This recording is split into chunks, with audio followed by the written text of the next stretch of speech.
Behzad साहब बड़ी ही चालाकी से बेवकूफ नदीम और आफताब से अपनी बेटी पारस को किडनैप करवाने के बदले में इन दोनों को अरेस्ट करवाने का फैसला कर लेते हैं।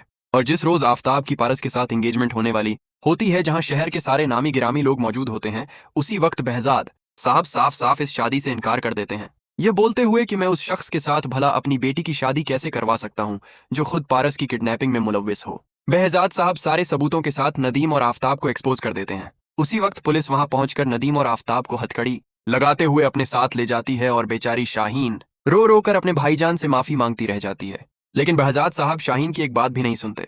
उसी वक्त बहजाद साहब यह ऐलान कर देते हैं जल्द ही पारस और जवाहर का निकाह होगा। ये बात सुनते ही पारस और जवाहर दोनों ही मन बहुत खुश हो जाते हैं। लेकिन उसी वक्त रेशम को मरियम से यह पता चलता है कि जवाहर भाई जल्द कराची में अपनी बॉस पारस मैडम से निकाह करने वाले हैं।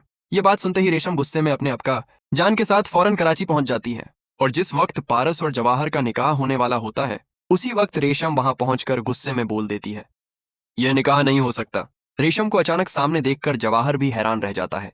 उसी वक्त रेशम के अब्बू जान हार्ट अटैक का नाटक करते हैं और जवाहर और पारस का निकाह रुकवा देते हैं।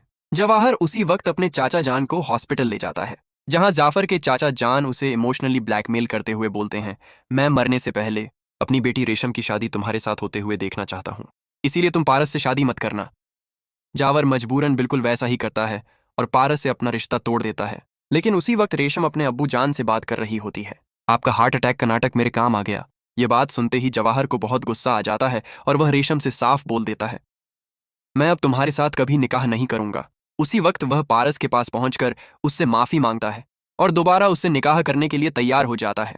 लेकिन जब यह बात वह दुरानी को पता चलती है कि अब पारस जवाहर जैसे वफादार बॉडीगार्ड से शादी करने वाली है, तो वह उसी वक्त अपने आदमियों के साथ पारस को दोबारा किडनैप करने का प्लान बना लेता है।